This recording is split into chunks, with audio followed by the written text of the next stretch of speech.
can we all admit something? Zombies are overdone. The entertainment industry tends to have a bad habit of running a good idea into the ground. Well, let's just say they've been done a lot. The concept of a zombie is very simple. Just get a dead guy and make him obsessed with human flesh. Make those bites infectious and you have a recipe for the apocalypse. There are lots of examples that do the zombie idea well, and others that just make me sad. Turn over to the world of video games and that's where you get to the real stuff. You start becoming the greatest slayer of all the zombies and not just watching one. However, for this Halloween treat, I want to make my way over to a special Capcom game that took a simple zombie idea and ran wild with it. Welcome to Willamette, Colorado. This is Deadrising.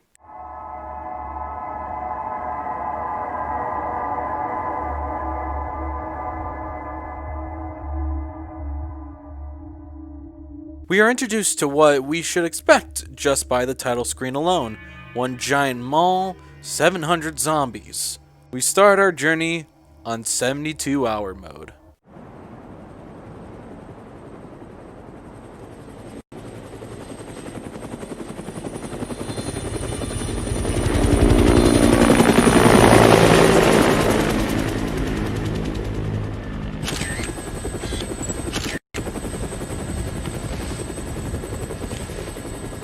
This is Frank West, photojournalist, and he's covered wars, you know, let me tell you. I've covered wars, you know. This freelance photographer wants to get the scoop about a quarantine happening in a small town named Willamette. Well, too bad for Frank, because currently it's a little farther than just Willamette. You fly around in a helicopter, taking pictures of what is going on in the streets, you know, everyday things. This section is what gets the player hooked. You are interested in just how this town has fallen to a zombie outbreak. You see just all the scenery and how there's still some survivors in the streets just trying to cling on for their lives but end up losing their lives because of it. You get a couple cool shots in there and then you head off to the mall. It's Frank West.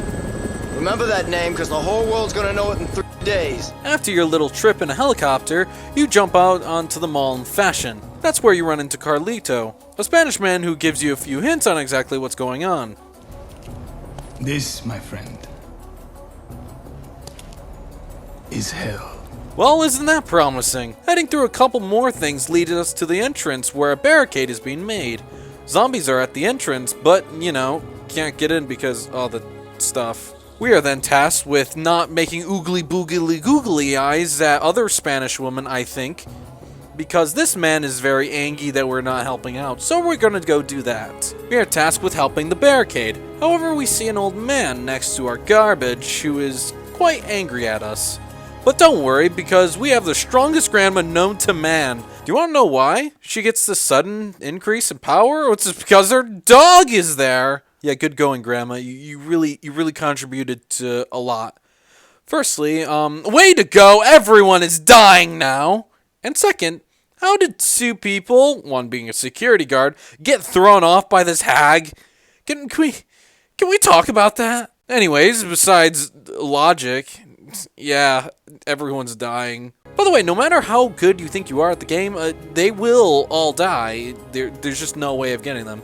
So you're surrounded and you need to get out of there because the man in yellow told you so. You exit the area and you have a clear safe house. And remember, you got your little helicopter friend showing up in 3 days, so that's going to be your get out plan. And it's your job to figure out what's going on around here with all the zombies. And by the way, that's just how it starts. They are everywhere. Take the walkie-talkie from Otis and you'll be on your way out to explore. The guy in yellow left for supplies and you're leaving because you gotta take some pictures because you are Frank West, photojournalist who covers wars, you know. This is where the case missions are actually given to you to progress the story, but technically, you don't have to go to them. But you know 99% of the time you're going to be focusing on that, so I'll briefly cover the story of Deadrising. You find Brad having a little gunfight with the same guy you found on the roof. Yeah, Carlito's a bad guy and he needs a couple bullets to the head, just stop him. Once you beat Carlito, you blackmail Brad. Oh yeah, his name is Brad, but I don't know if I can mention that. Because you have a picture of a guy named Dr. Barnaby. Brad and Jesse work for Homeland Security, and we're planning to talk to Barnaby about the zombie virus. except he won't talk to us until we secure a safe route for him. By the time you do, he's been kidnapped by Carlito. You stop Carlito at the risk of Brad getting shot, so he needs to be medicated. You go get the medicine, and so did the one woman from the entrance. But sadly, you aren't going to get any medicine because, This is my store! You came to vandalize my store, huh? Not on my watch! yeah, he's kind of cuckoo. Take him down, see him cry, call the janitor at Register 6, and try to talk to the... No, oh wait, no, never mind. She's just gone. I don't need any help. You people don't know a thing. You're the ones who caused this nightmare. You ruined Santa Cabeza and started all this. Apparently something happened to Santa Cabeza, but hey, I think you're just gonna be fine. Oh, and Dr. Barnaby apparently knows something about Santa Cabeza, but he's quite stubborn, so a good interrogation is all that we need. So Frank goes simping for Spanish Girl, and apparently Santa Cabeza was started because of us. So hey, let's go ask Carlito about that. He knows his stuff. If you want to interview someone, talk to Carlito. He has all the answers. You know, the guy we shot. Because he would want to talk to us about that. No, he wouldn't. But that's okay. We have Isabella. By the way, her name is Isabella. Isabella goes to talk to him and gets properly respected by getting shot. You know, sibling conflict. He's apparently sorry, but I'm not convinced. What in the hell is going on here? I mean, does this have anything to do with that announcement earlier? I don't know much more than you at this point, okay? But he shot her, I can tell you that. And just so you know, that would be the same guy that shot you. Fine. Consider her in DHS custody. We'll question her when she wakes up. Isabella explains how Santa Cabeza wasn't quarantined because of a drug trade, but a parasitic insect known as queens. It's a bee, and this does not help me whatsoever. I already have a touchy relationship with bees or wasps or whatever. Once I got stung when I was a kid and I didn't like it. And Dr. Barnaby was the one who spearheaded the whole operation at Santa Cabeza. Fun for him because he's about to turn into a zombie. But we need a villain monologue, so here you go. We were conducting experiments to reduce the cost of breeding. We were trying to mass produce cattle. Do you have any idea how much meat Americans consume in a single day? So America's fat. Didn't know if you thought about that yet or not. And we eat so much meat that it's better to reduce breeding by using queens to expand our fat. One outbreak later and boom! Goodbye, Santa Cabeza. The government hid the operation by saying it was a drug trade. Now that we got more plot, let's take pictures of a dead guy because fun. I'm going to be famous for sure. Yeah, the military's bad and this whole thing is because military. Good to know. Move.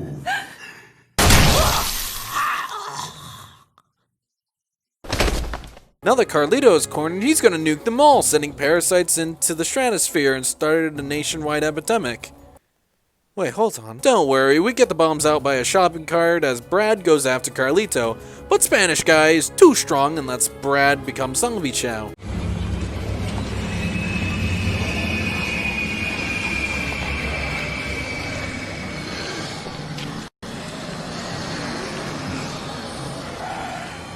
Well, shit. You can actually find him if you go back, and he's not hurt, but he is dead. We can't tell Jesse about this, so yikes. Luckily, we have a computer we can get to see if he has any more information, which he does, other than a homework folder, so you know. Though we need a password, and he's currently being sold as meat. We're able to save him by a ball of fat. And he doesn't tell us anything but insults. Hey.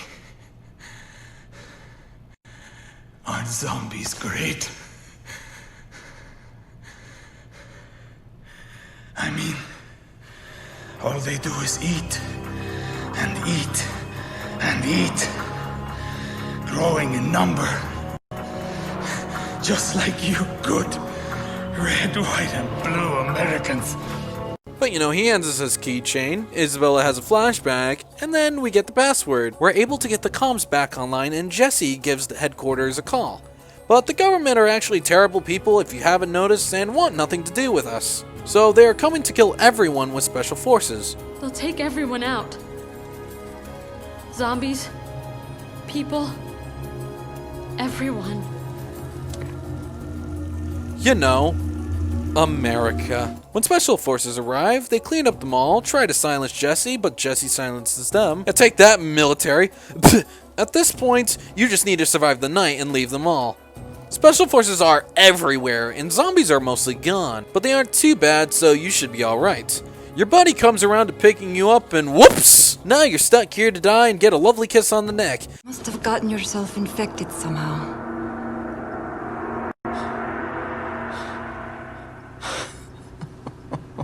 Comedy as a coping mechanism. Yeah. Somehow he got infected. Couldn't imagine why. Now you're in overtime mode. You need to make a vaccine that later becomes Zombrex in the series in order to keep the virus at bay.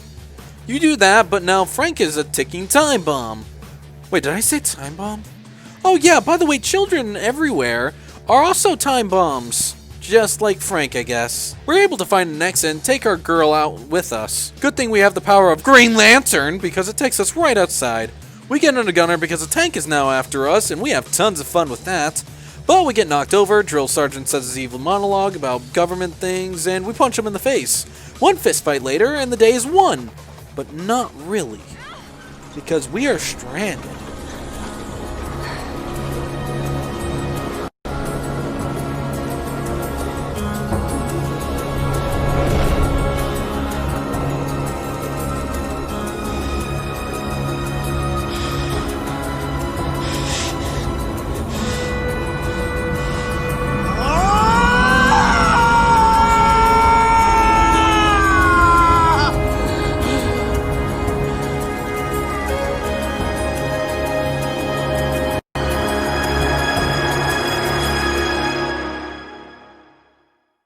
And with that, that's it. This story is giving me a lot of Resident Evil vibes, but that isn't in the bad way. Resident Evil 4 and Deadrising play off the same idea, but with different executions. Both have a Spanish bad guy wanting to get back in America. Both involve parasites creating zombies. Both have the woman being mysterious. Both have the military and a helicopter friend. And both get overly militaristic near the end because why not? This isn't to dish on Deadrising, oh god no. As far as you should be concerned, I would consider Deadrising to be a better story with a better execution overall than Resident Evil 4. Just because they have similarities doesn't mean that it's a downside in any way. Because if you haven't noticed from one game sold like hotcakes. Yeah, it also doesn't make sense how you can get bit hundreds of times in the main game, yet this one zombie does the trick. But let's not worry about that. Now with the story all wrapped up, let's talk about the presentation real quick. Something I have to adore about this game is a scale. Like I mentioned before, there can be 700 zombies once on a screen, which is also what they do for the credits. That means there are a lot of zombies, go figure. That also means that graphics aren't really the best, especially for a 360 game, but that gives Deadrising a great look to it. Everyone looks ugly, which is more realistic than you actually might want to give it credit for. Nobody looks good, they all look gross. And I love it. I mean, when you look at modern games, everyone looks like a plastic Barbie doll, while these kind of look like little blemishes and stuff. Giving this ugly look to the game makes it feel way better overall, since these people seem like, you know, actual people. Nobody's really beautiful in the real world without a fat bunch of makeup, so it checks out. Everything else looks completely fine. Yes, it isn't super great by today's standards, but don't tell me that this game looks bad or else you're giving it a compliment. It looks great, and later games making people look better kind of ruins it a bit. Yeah, they are like this because of limitations, but it loses that flair when you go to later entries. And with that little quick segment about how it kind of looks and how it holds up, let's talk about how the game works, and my god does this game work. So, the gameplay. Where to start? Firstly, this is a sandbox zombie game. Yeah, case missions are a thing, but you get plenty of time to ignore the main missions and just kill zombies. Or save survivors, you know, pick your poison. The main gimmick with this game is that everything can be used as a weapon. Being in a mall means you can find and use just about anything in the stores. You got your guns, chainsaws, baseball bats, and sledgehammers. But you could also use something stupid and go for a soccer ball or skateboard, you know, pick your poison. Food is also everywhere and is your main source of healing, so you're never going to go without it if you take frequent breaks to the food court. And everything will respawn if you leave and come back to the area, so don't worry about everything running out. Everything has durability and breaks after some uses. So keep in mind when you constantly swing your bat around if it randomly breaks. You can also find magazines to help buff up your stuff like weapons or healing items. You can also use blenders and microwaves to make your items better. Blenders will often make you different mixes to give you certain power-ups, and microwaves just cook pizza. Now, if you don't have weapons, Frank can actually learn physical combat skills through leveling up. All these various attacks can be used at any point. You can even do them when you're still holding weapons. Just make sure you switch to your bare fists and go wild. Leveling up works by either killing things, taking pictures, rescuing survivors, and doing missions. You can get more inventory space, physical combat skills, more health, and a lot of smiling faces. Those are just the basics of gameplay, as this way of gathering whatever you can find is quite genius. There is no crazy items, just real-world items to help defend yourself with. With the basics of gameplay covered, let's talk the finer details. This game is very open, and you can do whatever you want, but the game will always try to nudge you to do the missions. These missions can be accessed by Otis, giving you a call about them, and listening to whatever he has to say. This would be fine, except it isn't. Answering Otis leaves you vulnerable as you can't attack, jump, open doors, or even dodge, but most importantly, you cannot get hit. These are unfortunately unskippable for the most part, and you need to wait through it until the mission shows up on your watch. Get hit during this period and guess who calls you back, saying how rude you are and does his whole spiel again. And this will happen every time you get hit from his calls. He's easily the worst aspect of this game, which isn't a huge problem, but it can definitely get on your nerves. Getting past that, you will get a mission to go and save survivors. Survivors reward you big time with PP, so please, at least do a few. Go to the location, get them, take them back to the safe house without dying, and congrats, you get a survivor and a happy face. Just leave it to me. Okay, that isn't the most annoying thing in the world. If only it were just that easy. See, I hate how survivors just can't defend themselves in this game. You can give them items, sure, like weapons and healing items, but it doesn't matter! You are essentially required to give survivors a weapon because once they get caught, well, guess what? They can't get out. Even when they hold a weapon, good luck. These survivors cannot walk anywhere near a zombie without them possibly dying. You have to give a survivor a weapon because they will immediately get caught and not be able to get out. And maybe, you know, with the weapon, they'll probably be able to use it, but even then, that's a hassle. Now, you can command them around the place and tell them where to follow, giving you some options with how to handle their safety, especially when you have to tell them to go follow you and go to the one area, and it's a little hard to get them to go on track sometimes. And you know what's the nail in the coffin? The safe house to enter it. Firstly, you have to get onto the ledge, jump in, and then get to the vent as close as possible.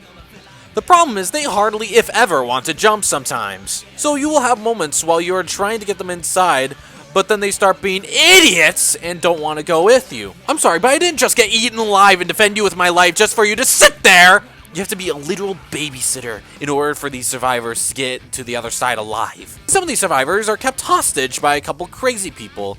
In the story, you are forced to fight two of them, the butcher and the store manager, but there are missions relating to the others around the mall.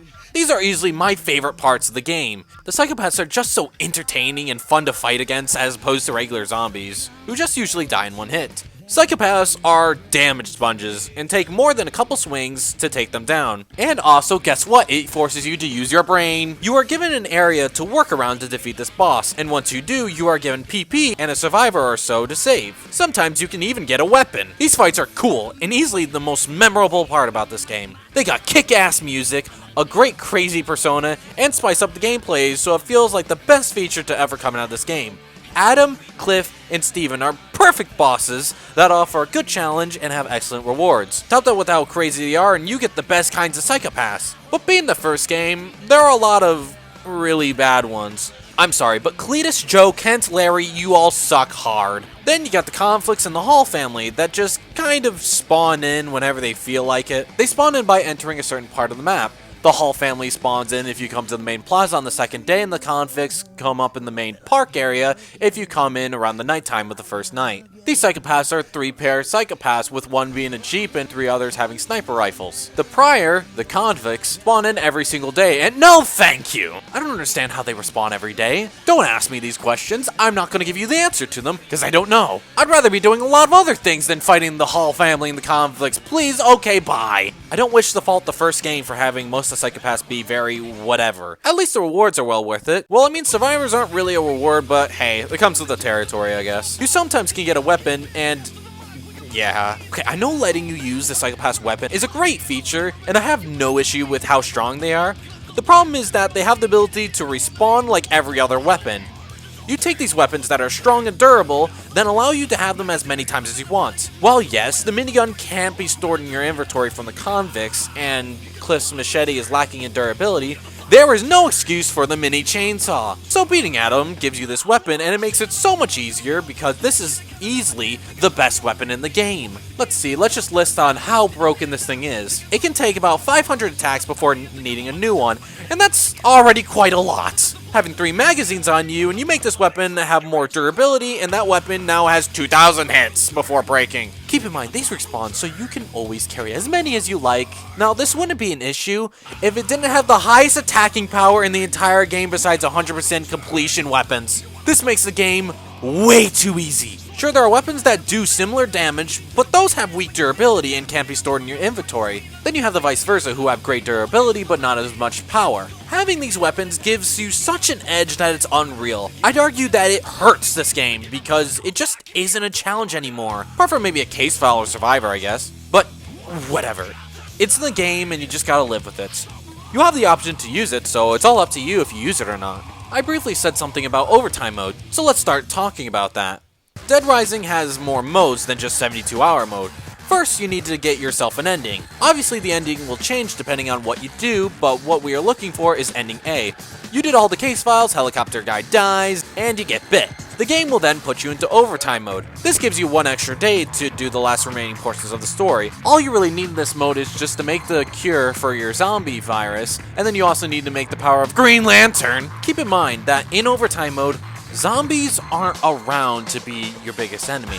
Your main threat is special forces like soldiers, drones, and even a helicopter if you dare go into that park. These guys aren't really too much of a hassle. They kind of go down pretty simply if you're using the mini chainsaw, that is. And you still have all your healing weapons and stuff like that that you can use for the prior game, so it shouldn't be too much of a hassle. All you need to do is find the stuff for your vaccine, and then you can just exit through the tunnels.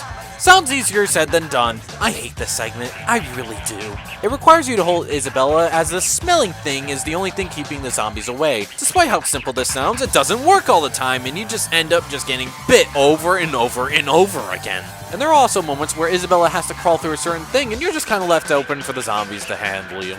After you get out of the tunnel, you have a boss fight with the tank, which is just basically an on-rail shooter, and then you have the actual boss with Brock, the military man. Here's the interesting thing about Brock, is his boss fight is strictly melee only, so you better have been used to getting roundhouse kicks all the time. And don't be worried, you don't have any healing weapons, so once you get down to, 3 blocks of health, you're fucking dead, son! It's that simple. And not to mention, Brock will also toss you straight off the tank, laugh at you, and have you go through this heaping wave of zombies that surround the tank. So, good luck.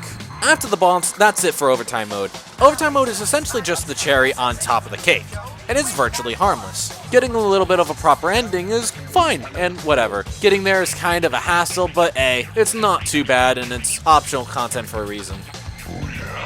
Because you're Viet Cong. You can then have a go at Infinity Mode. Now this is what I'm talking about. It's now a full-blown sandbox game. No time limit, psychopaths scattered throughout the map, limited resources, and all the zombies in the world to kill. You're funny. I need an explanation for this. Apparently, Deadrising's version of a sandbox mode is a game mode that does more restrictions than the base game. Here's the main problem. Frank loses a block of health every 100 seconds, which means at max level, you only have 20 minutes away from dying at any given point. Now, that might not seem like a big deal, but again, zombies and psychopaths are kind of lurking everywhere. So your concern isn't the zombies, but instead looking for food half the time. Now, this isn't really an issue. This is just kind of a get in, get out sort of deal for Infinity Mode. But if you want the extra weapons, you're gonna have to do some extra work. Remember when I mentioned the lack of resources? This is going to be abundantly clear when you take a go at 5-Day Survivor and 7-Day Survivor. These rewards are good. I'll talk about them later.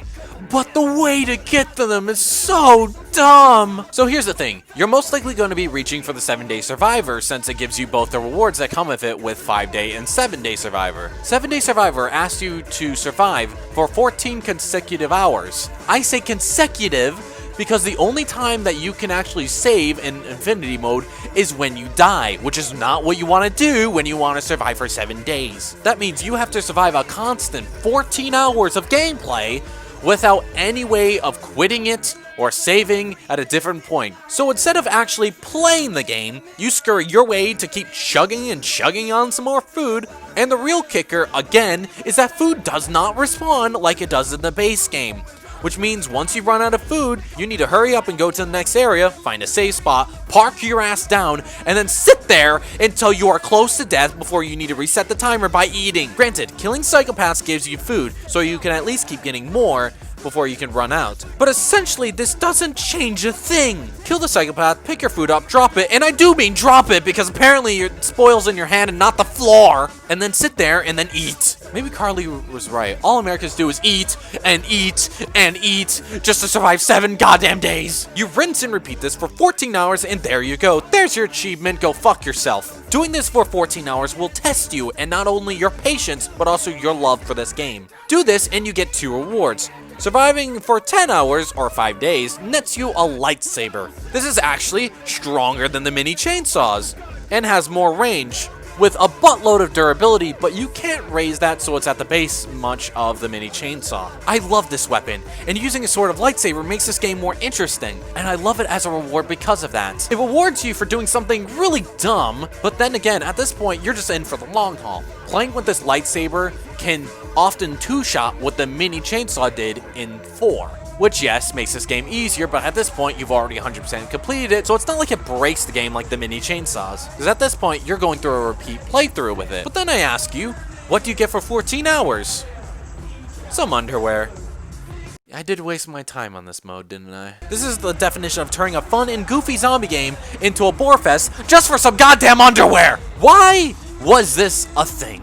Yeah. 5-Day Survivor, lightsaber. 7-Day Survivor, underwear. Makes perfect sense. The other extra weapon you can get in the game is actually not as hard or straining, but it is somewhat boring, but not as much as the 7-Day Survivor. What you need to do is get the Zombie Genocider achievement, which requires you to kill 53,594 zombies and get an ending. This just means that you have to constantly keep using the same 2 cars back and forth just to get the most amount of results. It's boring, do the same thing, but at least you're actually killing a zombie, so I mean, hey, it's a little bit different, and this doesn't take as long. Your reward for getting this is the real Mega Buster.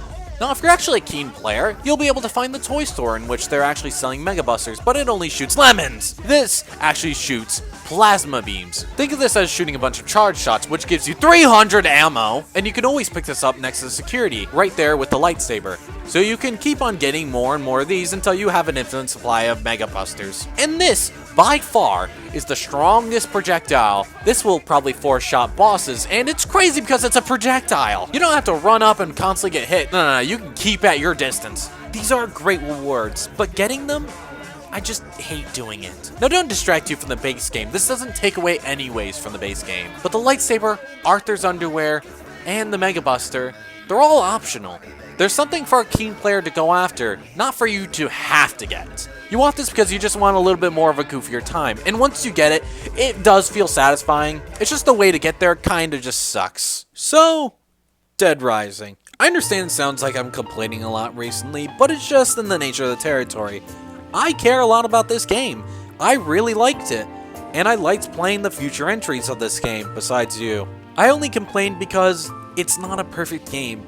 It's the first, and I understand that the first isn't always going to be the best, which is why I madly respect Deadrising 2 over the original, and say it's probably a better game. In the series, Deadrising 1 probably has the best story, and then the best gameplay probably goes to Deadrising 2. And these complaints about the extra stuff are mostly just optional. Like, even the mini chainsaws and Cliff's hatchet, like, they're all optional. Yes, survivors do need a little bit of brain lag, but again, This is a sandbox game.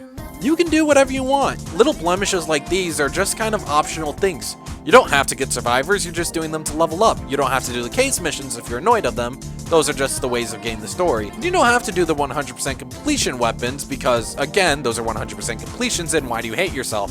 So please, don't let these recent complaints just kind of get your experience of the game.